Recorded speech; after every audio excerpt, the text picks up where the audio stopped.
Carrie Ricci, Keta Rodriguez, and Jack White. You'll have an opportunity to speak with them shortly, and we will make their report available to the public. Over the course of 103 days, the panel surveyed 31,612 soldiers, interviewed 647 soldiers, and met with civic and elected leaders, local law enforcement leaders, and the local district attorneys. On November 9, the panel briefed the Army senior leaders and provided 9 findings and 70 recommendations. The findings of the committee identified major flaws with sexual harassment and assault response prevention program from implementation, reporting, and adjudication. Fundamental issues with Fort Hood Criminal Investigation Command field office activities that led to unaddressed problems on Fort Hood. And finally, a command climate at Fort Hood that was permissive of sexual harassment and sexual assault. Further, the committee made 70 recommendations to improve the following areas: overall SHARP program structure, Fort Hood Criminal Investigation Field Office Command activities, Army missing soldier protocols, Fort Hood crime prevention and response activities, Army-wide command climate issues, and Fort Hood public affairs activities. The tragic death of Vanessa Guillen and a rash of other challenges at Fort Hood forced us to take a critical look at our systems, our policies, and ourselves. But without leadership, systems don't matter. This is not about metrics, but about possessing the ability to have the human decency to show compassion for our teammates and to look out for the best interests of our soldiers. This report, without a doubt, will cause the Army to change our culture. I have decided to accept all these findings in whole. In response, we have created the People First Task Force to map out a plan to tackle them. We have formed a mechanism to ensure we have the right systems and resources while focusing on commitment over compliance. While the independent review focused on the command climate and culture at Fort Hood, the findings contained in the committee's report impact the entire Army of more than 1 million soldiers, 247,000 civilians, and their families. The People First Task Force will analyze the findings and 70 recommendations in the report, develop a plan to address the issues identified by the committee, and reevaluate current policy and programs. The Army will begin implementation by March 2021. The task force chairs are Ms. Diane Randon, Assistant Deputy Chief of Staff G2, Lieutenant General Gary Brito, the Army G1, and Sergeant Major Julie Guerra, Army G2. I have also signed a new missing soldier policy. The policy will assist in tracking and finding missing soldiers. It clarifies expectations and responsibilities of unit commanders and law enforcement authorities, focusing on the first 48 hours a soldier is missing. It creates new processes for soldiers reporting to duty status and casualty status, for supporting missing soldiers' families, and aids in identifying whether the absence is voluntary before calling it absent without leave. And finally, we need the right leadership. I've determined the issues at Fort Hood are directly related to leadership failures. Leaders drive culture and are responsible for everything the unit does or does not happen to do. I am gravely disappointed that leaders failed to effectively create a climate that treated all soldiers with dignity and respect, and that failed to reinforce everyone's obligation to prevent and properly respond to allegations of sexual harassment and sexual assault. Because of this, to restore trust and confidence and accountability, I have directed the relief and/or suspension of commanders and other leaders from the Corps to the squad level. I have directed the relief of the 3 Corps Deputy Commanding General for support, the 3rd Armored Cavalry Regiment Command Team and suspended the 1st Cavalry Division Command Team, pending the results of a new investigation into the command climate of the division. In total, 14 leaders have been relieved or suspended from their positions. In addition, we are directing investigation regarding Criminal Investigation Command resourcing policies and procedures. Accountability and transparency are foundational as we move forward. We have a great deal of work ahead of us. This is an initial step to addressing and fixing these issues. Even though we are part of one of the most respected institutions in the world, living up to the American people's trust is something we have to do every day. I believe in this institution and its officers, non-commissioned officers, soldiers, civilians, and their families with every fiber of my being because of the extraordinary things they do on a daily basis. I'm confident in our leaders' ability to overcome this challenge and to continue to win our nation's wars while caring for our people. General McConville.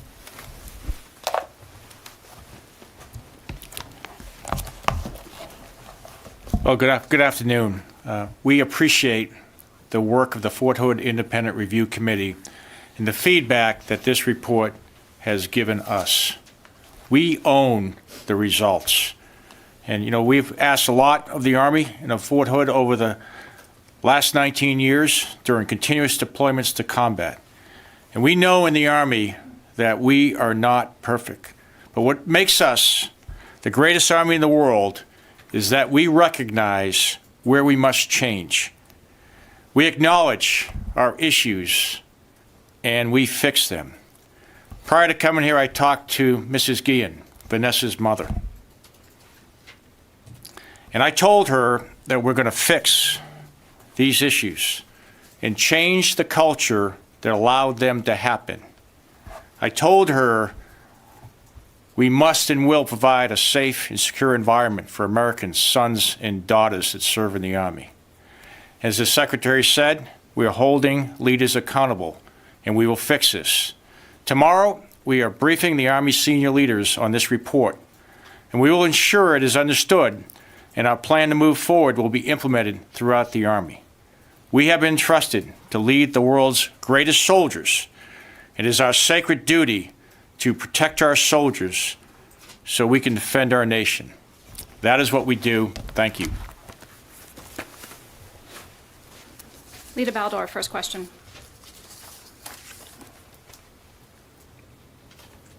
First question is, can you address just more broadly why it sounds as though General White is not included among those touched by the administrative actions?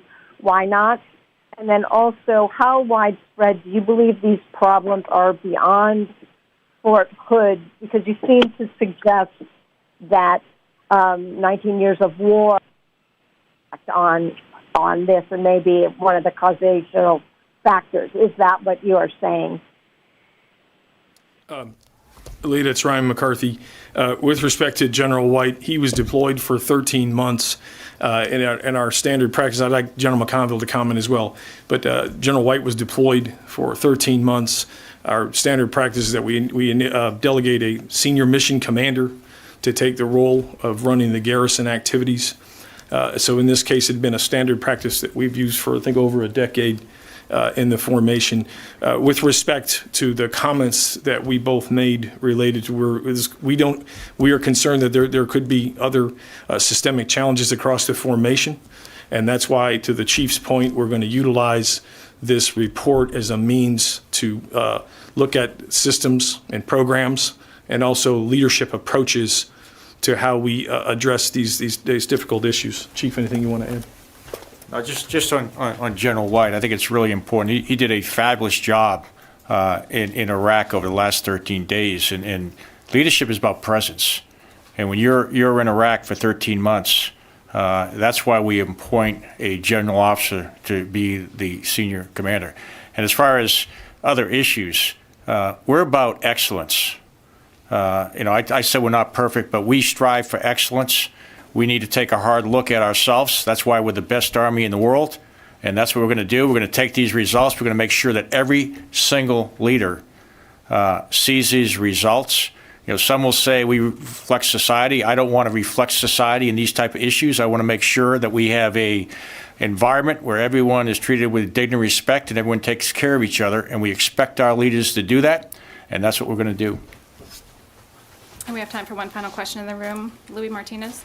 Mr. Secretary General, you talked about how this is going to change the Army, but why did it take a review panel and why did it take Vanessa Guillen's disappearance and murder for you to look inward at these programs that obviously now, in retrospect, look like they've failed massively? I think the level, the caliber of work that was provided in this independent review panel brought a fresh look and helped us look at a lot of challenges that we have had that are potentially systemic, but some of them were also within the leadership. So I think the fresh eyes and having some other support has helped us in this process. Chief or SMA, anything you want to add? If I could follow up, sir? Yes, this is leadership with regards to this issue, but it sounds like the report says that SHARP is structurally not working, and that is an Army-wide program, so then why can't you say that the program itself needed complete restructuring, or why wasn't it updated regularly so that you could see that there were issues at hand? Really, this body of work has identified things that we had not seen previously. That's why we have accepted all of the findings in whole.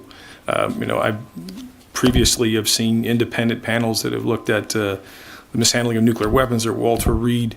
A lot of great reporting, quite frankly, as well as outside fresh perspective, help us look at ourselves and see challenges that we didn't see. And you'll have them come out here in a minute, but they helped us. And that's going to help us with the institution so we can get better across the board. Okay, ladies and gentlemen, thank you. The secretary does not have much time.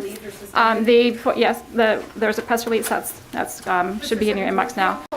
So the Fort Hood Independent Review Panel will be out. We're going to switch, bring out the new panel, and they'll be here to take your questions. Thank you very much.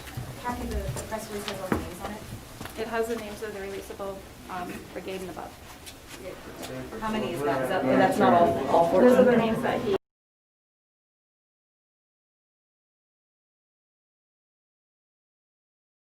And Jack White. This briefing will last 45 minutes, ending no later than 1. Before I introduce the committee members, I have several announcements. If you RSVP'd for this briefing, you previously received an embargoed press release along with an embargoed copy of the executive summary of the report of the Fort Hood Independent Review Committee. That embargo is now lifted. Very soon, you'll receive an updated version of the press release with a second release outlining the accountability actions Secretary McCarthy just announced. The Army's new Fort Hood Independent Review website, army.mil/Fort Hood Review, will go live shortly. On this site, you'll find both press releases, a link to download the 136-page redacted report, and additional background materials. This briefing will begin with an opening statement from Mr. Swecker on behalf of the committee. Afterward, the committee members will take questions relating to the report and their findings and recommendations. For the Q&A segment, please allow me to acknowledge you before asking your question. Please provide your name and affiliation. Limit yourself to one question and one follow-up. I'll call on reporters in the room and on the phone line. I'll provide a warning when we have time for one more question. And now Mr. Swecker will read an opening statement on behalf of the committee. Good afternoon, and thank you for attending today. My name is Chris Swecker. I'm the chair of the Fort Hood Independent Review Committee. I'm a practicing attorney in Charlotte, North Carolina. I'm also of counsel with Miller Martin out of Tennessee. And I'm retired from the FBI after 24 years, retiring as assistant director of the FBI. To my far left is Jonathan Harmon. He's chairman of McGuire Woods Law Firm. He is a nationally recognized trial attorney who previously served as an Army officer at Fort Hood. in the 1st Cavalry Division after graduating from West Point. To my immediate left in the front is Carrie Ricci. She is a retired Army JAG officer who served 3 years at Fort Hood, including as trial counsel, and is now a senior executive serving as an associate attorney general counsel for the U.S. Department of Agriculture.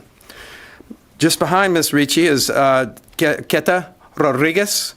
She is a retired Marine Corps officer who served 20 years on active duty.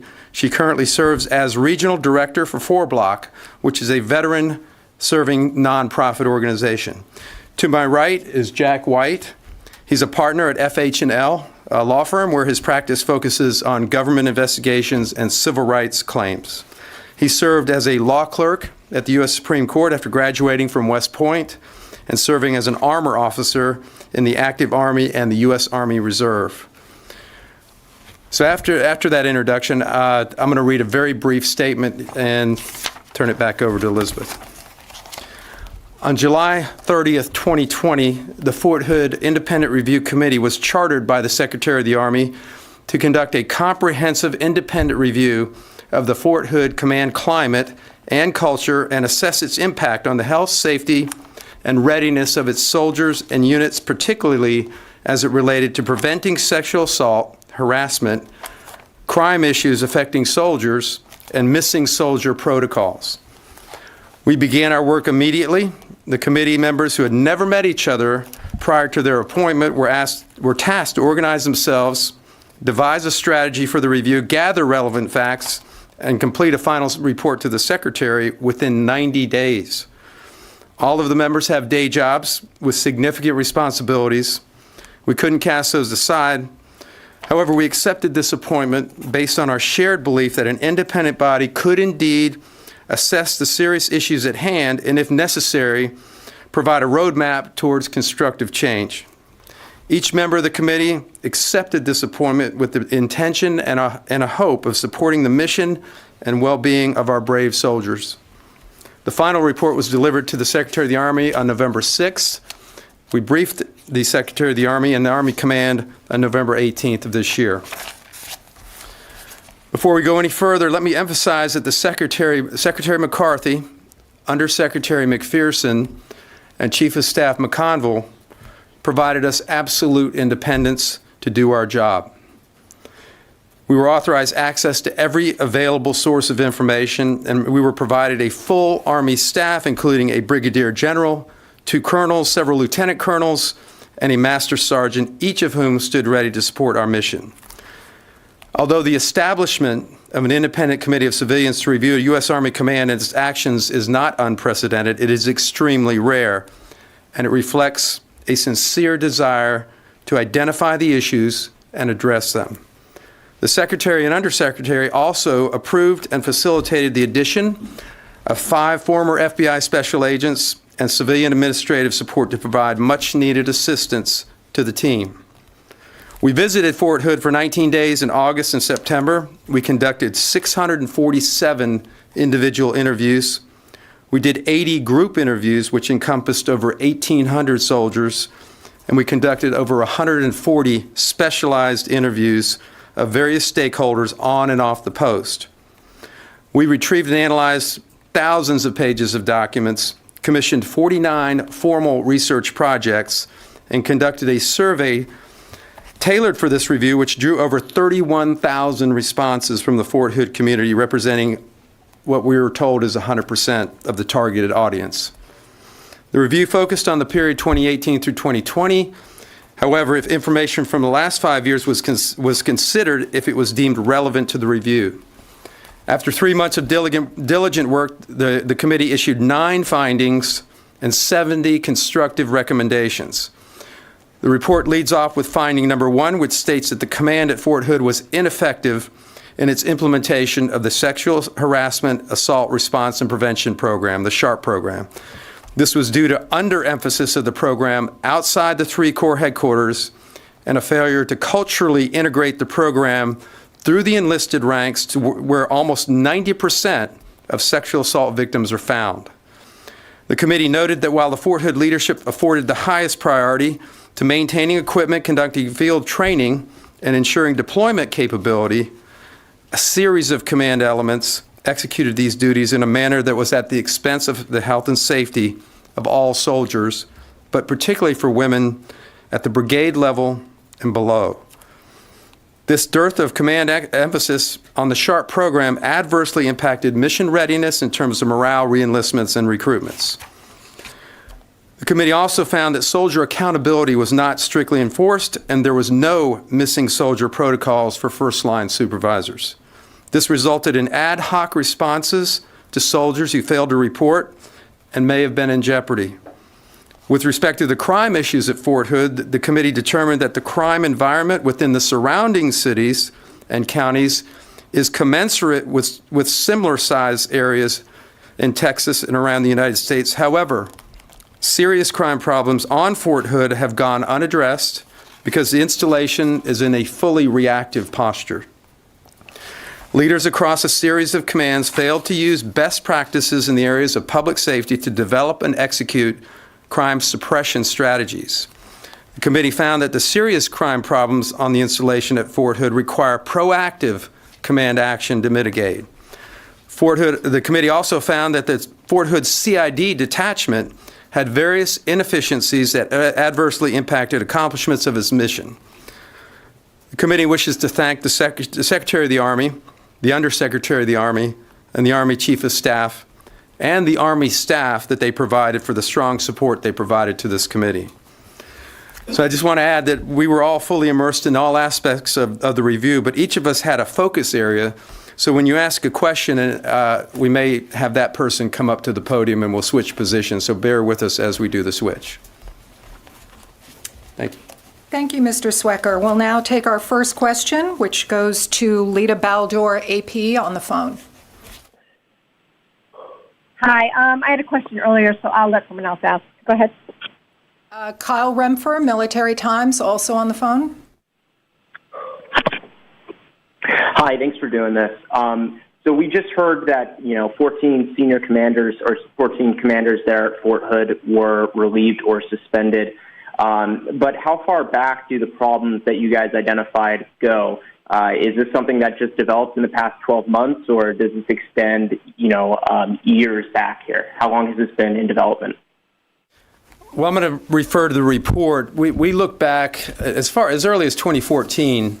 There were issues that were called out. If you look at it in terms of risk management, it became a known risk very early in the process. We did not fix accountability on any specific general officer or any particular commander, because for that very reason, particularly in the last 5 years, which was really the more relevant time period, we just didn't. It was not an act of commission. These were acts of omission, if you will. These were things that were not done. These were not things that were done that were to the detriment of the soldiers, particularly the female soldiers. Does anybody else want to add to that? Okay, next question. Haley Britsky. Thank you. Haley Britsky with Task and Purpose. In your conversations with soldiers and your interviews with them, can you tell us about some of the points that you heard repeatedly, some of the concerns or complaints that they had regarding the sexual assault and harassment program? Yes, the individual interviews especially were pretty revealing. We interviewed 500, of the 647, 503 were female soldiers. What we found was that there was a fear of retaliation, all forms of retaliation, stigmatism, ostracism, career, derailing a career, assignments, work assignments, and that sort of thing. There was a fear and a founded fear that the confidentiality of the reporting process would be compromised. There was a fear, or there was a lack of any appreciation for the results or the response, because it took so long to get an adjudication that people never saw the adjudication, so they lost faith in that. So there was, there are many other things that came out of the interviews, as you will read in the report. But let me open it up to the other panel members. Does anybody else? Yeah, I will say that Keta and Carrie did the individual interviews, and they may have something to say about that, but they were very revealing. I just want to add that one of the things that the soldiers at Fort Hood, many of them needed, was to be believed. And that was what we did. We listened, and so if any of them see this, I want them to know we believe you. And that's a really important takeaway, was to believe. That's all I wanted to add.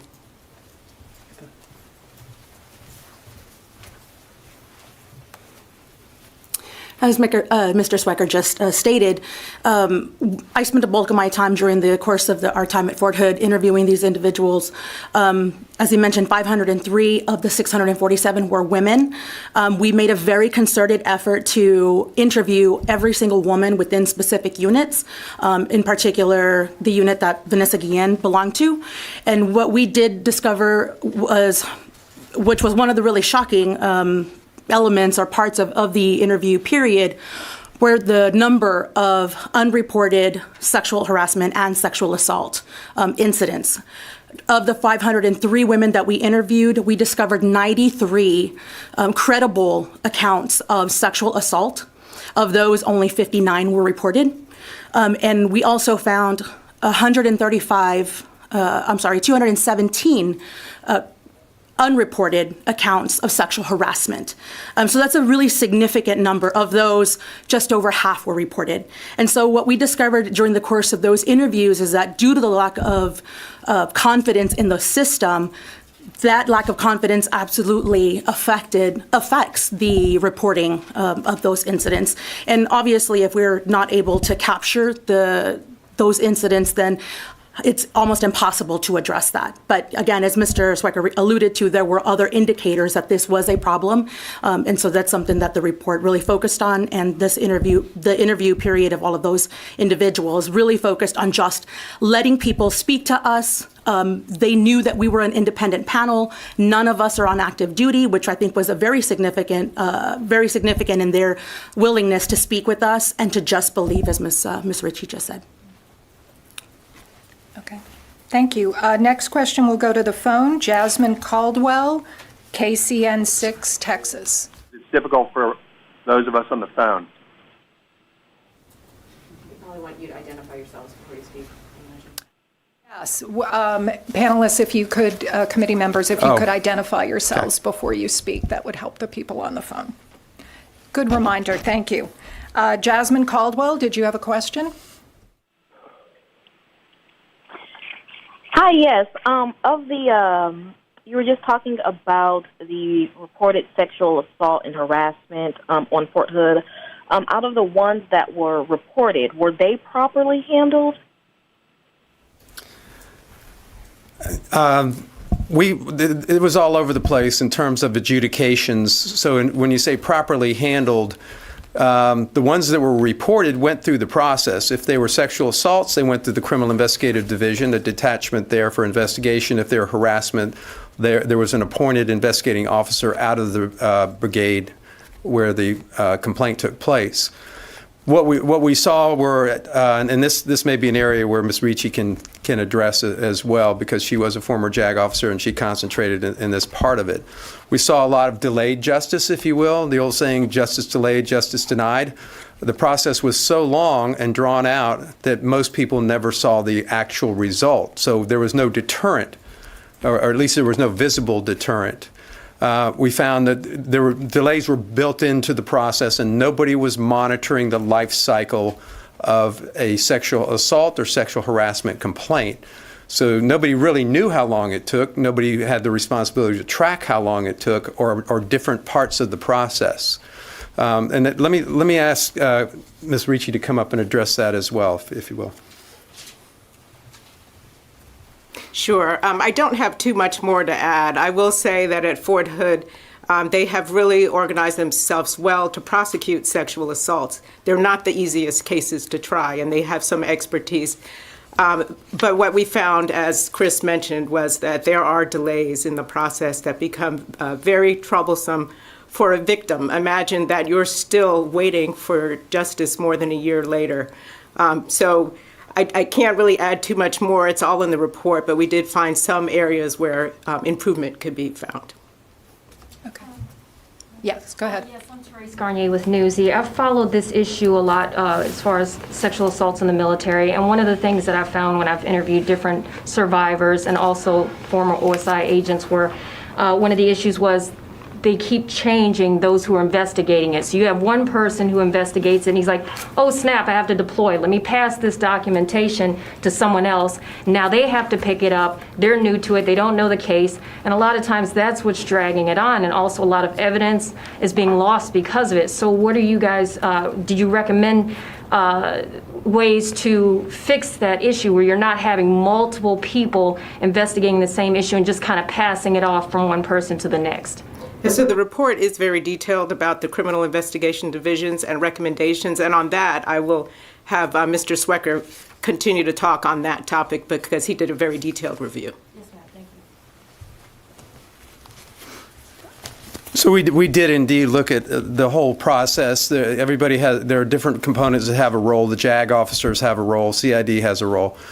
What we found within CID, and this may not be just at Fort Hood, is that they were using Fort Hood as a training ground for CID agents. High turnover, fairly chronic understaffing throughout the time period that we looked at, and inexperience. So of the 45 special agents assigned there were probably about 35, I think we determined, that were actually working cases. Out of those 35, there might have been 3 or 4 that had more than 2 years of experience. So they were rotating through. They were coming out of Fort Leonard Wood, going straight to Fort Hood, uncredentialed apprentice agents, and then within 2 years they were rotating out very quickly. So to your point, there was a lot of attrition of the case agents and the agents working these investigations. Many of them were overassigned. Some of the investigative tools that most law enforcement agencies have, they didn't necessarily have at their fingertips. Cell phone tracking, mirroring or extracting information from cell phones and mobile devices, which is very critical investigative techniques in today's investigations. They needed more and better equipment and much faster turnover. There were delays in other areas as well. When a pass-off goes to the JAG officers or to the command, military justice advisor, there were delays there in getting an opinion of probable cause. There were delays in getting an assignment of a victim counsel assigned to the victim. So all of that combined and conspired to make it a very long and drawn-out process. Anyone else? Yes, go ahead. Yeah, I'm Cristina Londoño with Telemundo. I was wondering how instrumental was Vanessa Guillen's family in this investigation, and who talked to her? I'm going to hand the podium over to Jack White, who did talk to the family and has some perspectives for you on that.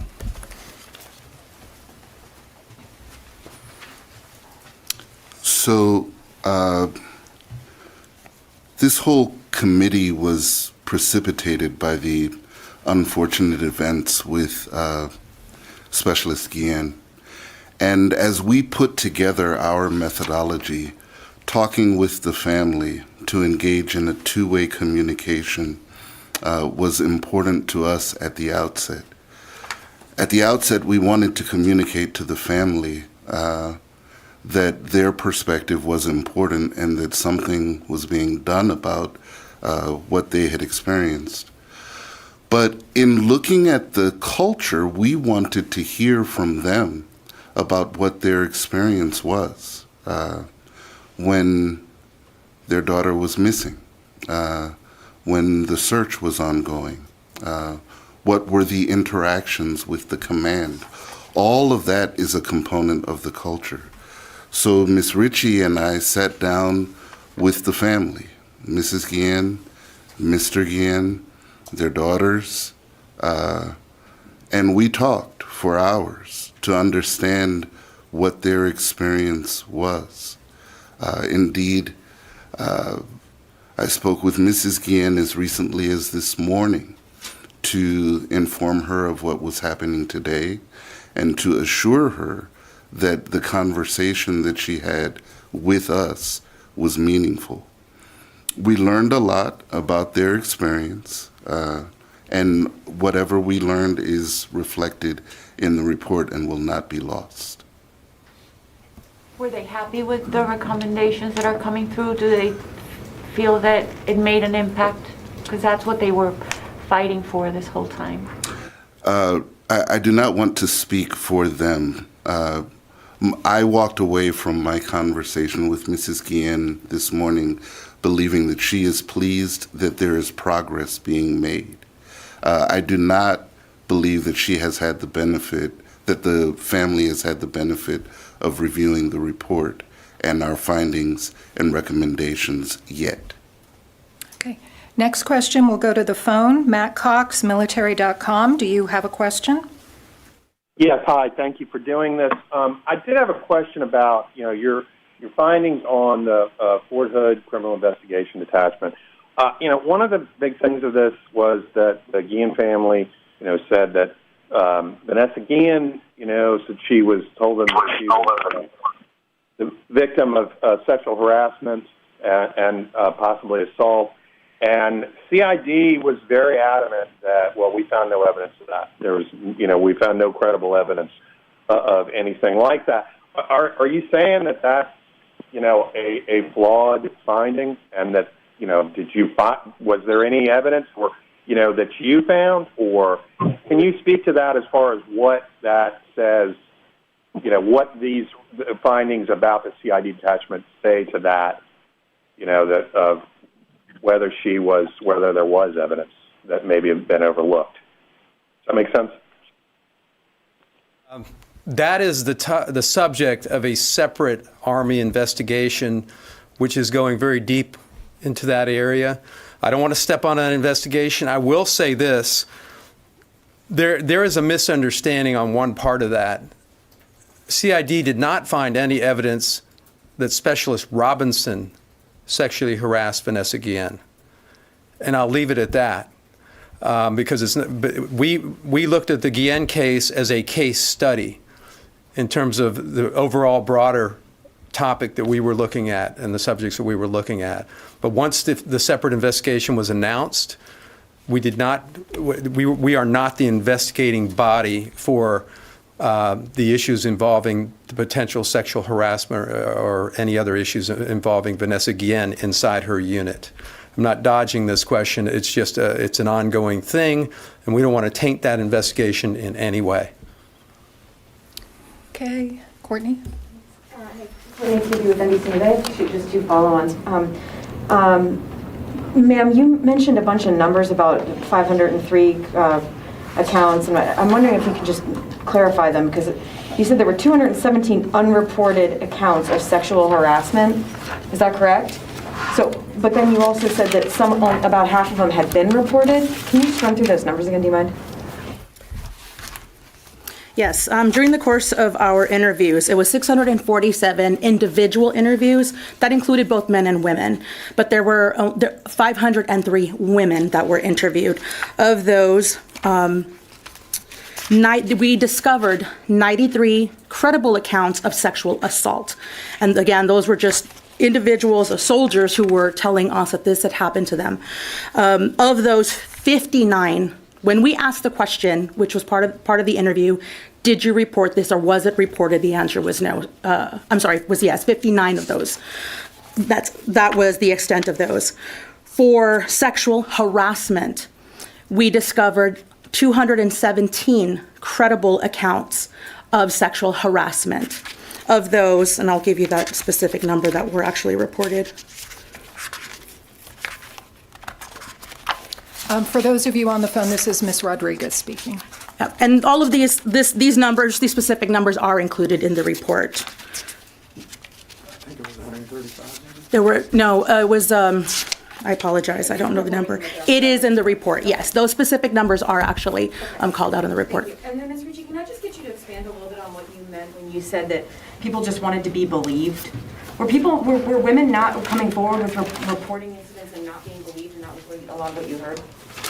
It was two things. It was cases where there was either no resolution or an unsatisfactory resolution, which happens.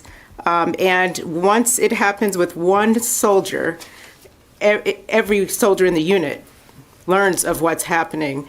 And for the other women in that unit, it became a sense that they didn't believe us. Even if they served as a witness, we weren't believed. And then other women would say, because of what happened to this soldier, I wouldn't feel comfortable coming forward. So there was an overall sense that there is that reluctance to report, because who is going to believe us, especially for a junior enlisted woman, and especially one who maybe isn't their star soldier at the moment. There's that reluctance and that feeling that we won't be believed. And there were soldiers who just didn't report because they felt that. So just being able to talk one-on-one and to hear their very personal and sometimes very difficult stories, to be able to tell them, and it was a little bit cathartic for many of them, because someone was listening and they felt that they were being heard. So it was important to me to say, we heard you and we believe you. Let's go to the phone. Carson Frame, Texas Public Radio. Are you on the line, and do you have a question? Yes, thank you for taking my question. Essentially, it boils down to you've looked over the SHARP program and the criminal investigative response at Fort Hood. How much would you say of these issues are Fort Hood specific versus enterprise-wide, an Army problem?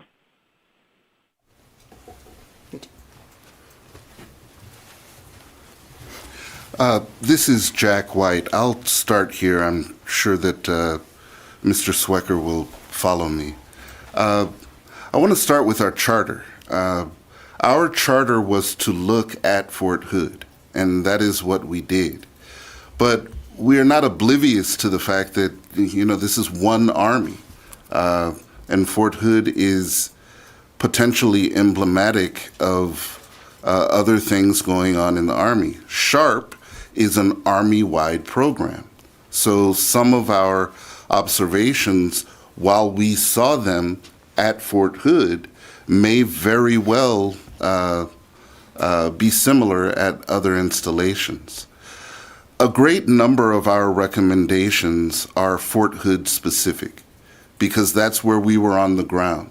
And at Fort Hood, our methodology permitted us to kick the tires on just about everything at Fort Hood. But some of our recommendations look beyond just Fort Hood because, as I said, the SHARP program is an Army-wide program. Some of our recommendations in other areas look beyond Fort Hood as well. Chris? This is John Harmon. I agree with what Jack has described, and it became very apparent as we were going through the investigation and then afterwards that the Army was going to take these and apply them broader. And you heard from the Secretary and you heard from the Chief, and as Jack indicated, our charter was just to Fort Hood. But, we have 4 of the 5 members on this panel have served in the military, 2 of us at Fort Hood.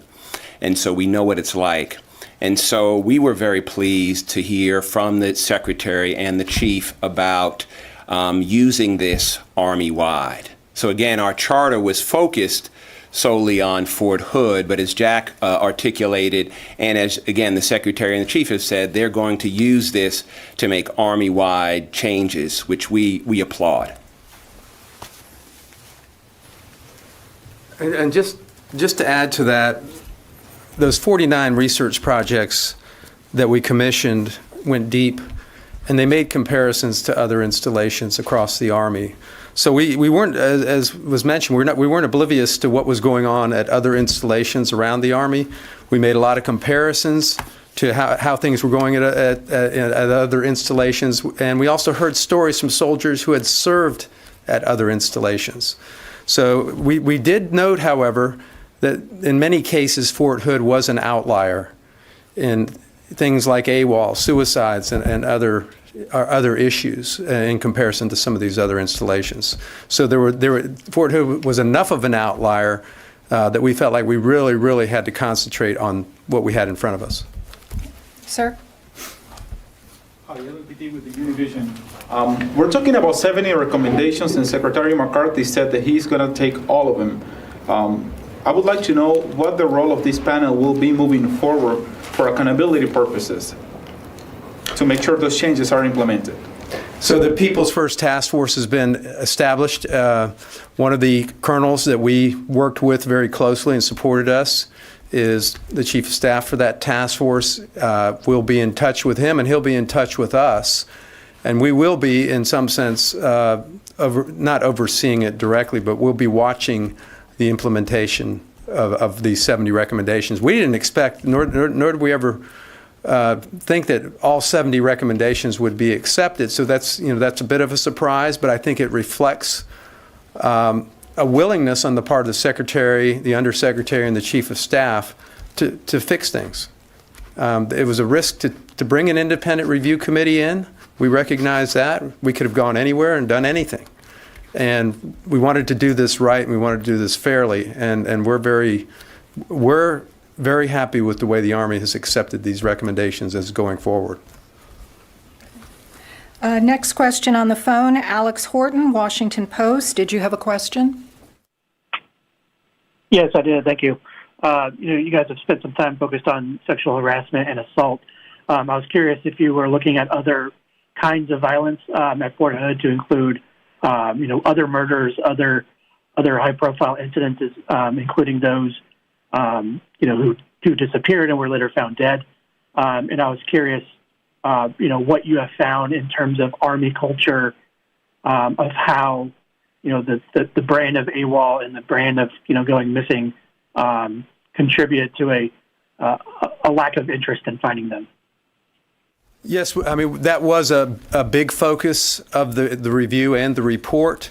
We looked at crime issues on the base. We looked at crime issues off the base. I think there was a perception really based on media stories that there was some sort of crime wave around the surrounding area of the base. What we found was that their crime rates in the areas surrounding the base were relatively low in comparison to other cities outside both major Army installations, but other comparable sized cities.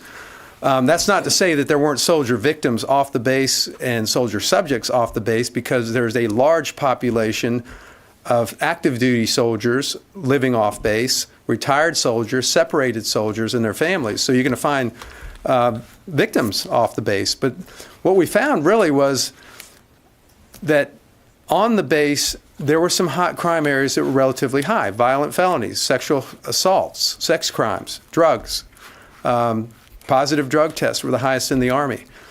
So we found areas of crime on the installation that, if you compared them to civilian crime rates, might be low, but this is a military installation. It's a gated community. There are a lot of tools that you can use to suppress crime. What we found was that there was no proactive efforts to suppress crime, to address the drug issues, to address violent crimes. Suicides were extremely high. And what we found was that because CID was so inexperienced and so taxed for resources, they really didn't dive deep on suicides to find out why and what was happening that was the trigger for the suicide. The death cases, there aren't an anomalous number of death cases at Fort Hood in terms of homicides. But the homicides that did occur got intense media attention. And we looked very hard at those homicides. And again, what we found was in the death cases, CID just needed more experience and more continuity inside the detachment there. And it may be systemic across CID that there just isn't enough longevity at the post on the part of the investigators. So we made some recommendations regarding making sure there are experienced agents there, maybe going to more civilian investigators, and it's something we asked them to look at. Yes.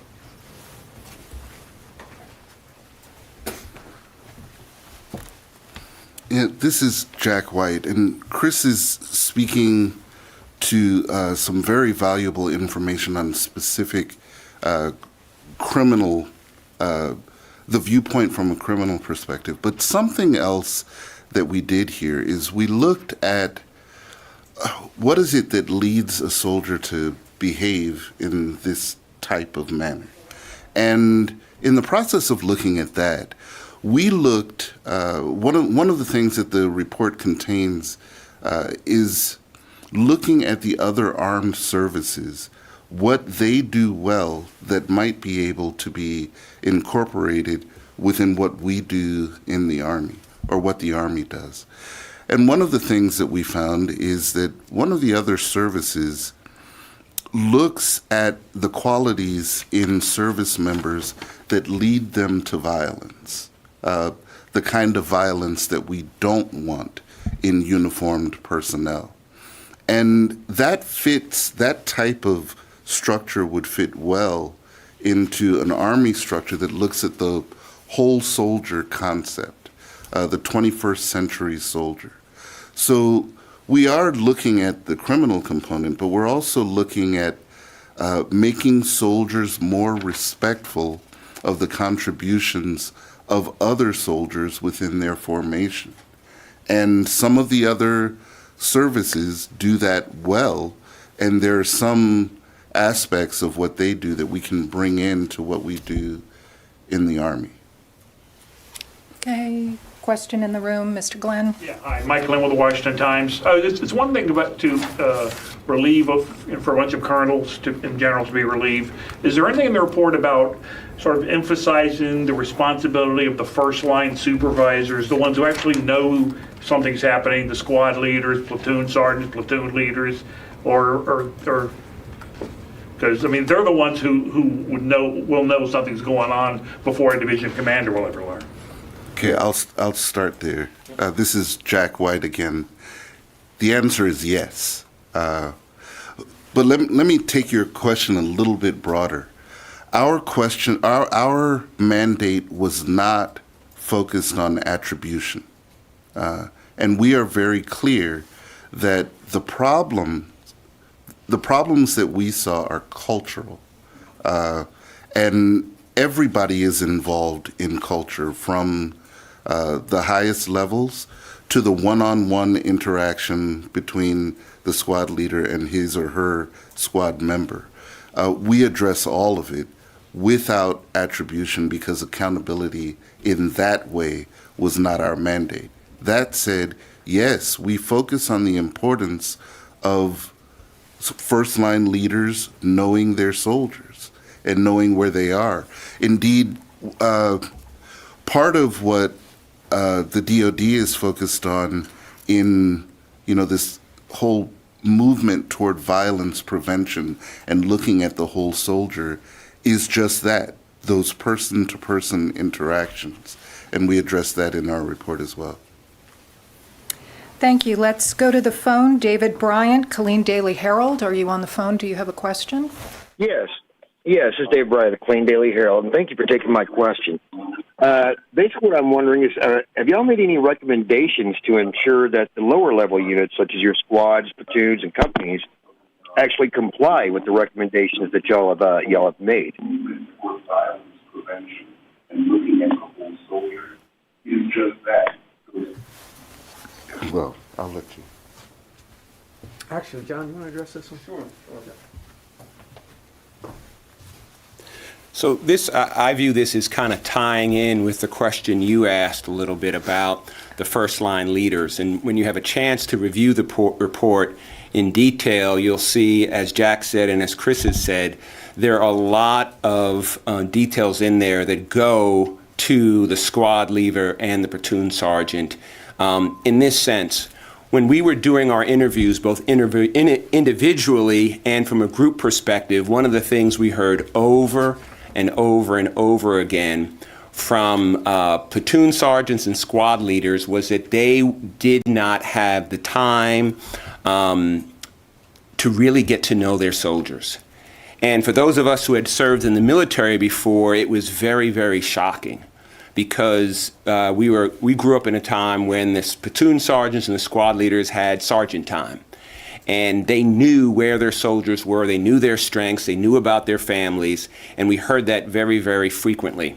So you'll see woven into the report, I wouldn't say that there is a specific accountability line directed right at the squad leader, but as you read the report, you will see that, as Chris indicated, with SHARP and with some of the other programs, they weren't being mandated down to below the brigade level. And that was certainly true with respect to the platoon sergeants and the squad leaders who, because of the operation tempo, because of the requirements of maintenance and everything else, really were unable or did not take the time because of all the other requirements and because it wasn't emphasized to get to know their soldiers.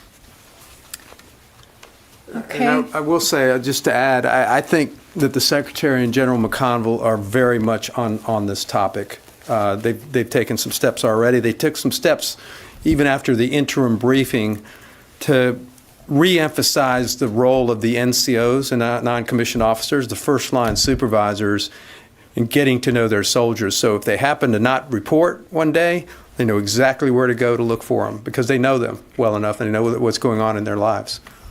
For those of you on the phone, that was Mr. White, followed by Mr. Harmon, followed by Mr. Swecker. We have time for one more question. Sig Christensen, San Antonio Express News. Are you on the line? Do you have a question?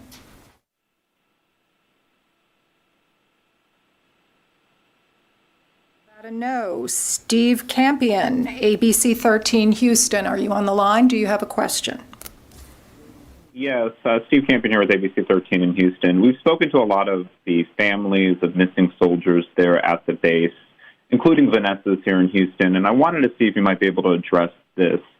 So many of them have told us when a soldier goes missing there on base, there wasn't a sense of urgency in finding that soldier. It was often seen that this person has gone AWOL. Can you give us a sense of what your review found in terms of that part of this equation? Was there this lack of urgency to find soldiers who went missing there at base?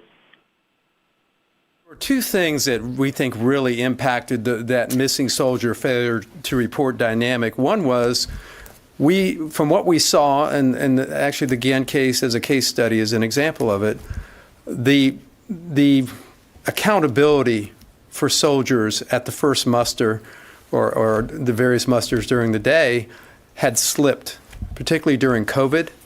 So, the part of that is a function of the NCOs not necessarily knowing enough about their charges, their soldiers under their supervision, to know what was normal and what was not in terms of not reporting. The second part of it was, with all the regulations and all the protocols in the Army and all the procedures, there was none for a failure to report. There are rules and procedures around AWOL and when to carry that as a status, as a personnel status. There are rules and procedures around when to carry someone as a deserter, when to enter their names into the National Crime Information Center, NCIC, be on the lookout and that sort of thing. But there, at the first line level, each NCO had to rely on their own devices and their own judgment and their own experience as to whether that failure to report was under suspicious circumstances or circumstances where the soldier might be in jeopardy. And so it was a slippage of accountability, routine accountability, combined with no real protocols or procedures in place for the NCOs in the first instance. So we describe it as an ad hoc response. Each response was different. There were no consistent responses. They now have, and we have looked at the missing soldier protocol that the Army has put out, and it's a very good one. It starts on hour one. In any missing person case, the first 24 hours is extremely critical. You can't get started 24 hours into it. You have to start on hour one, so an hour two. So that's where their missing soldier protocol that they're promulgating now, we think hits the mark. Thank you. That concludes this briefing. Thank you to the members of the Fort Hood Independent Review Committee for their service on behalf of the Army. Thank you.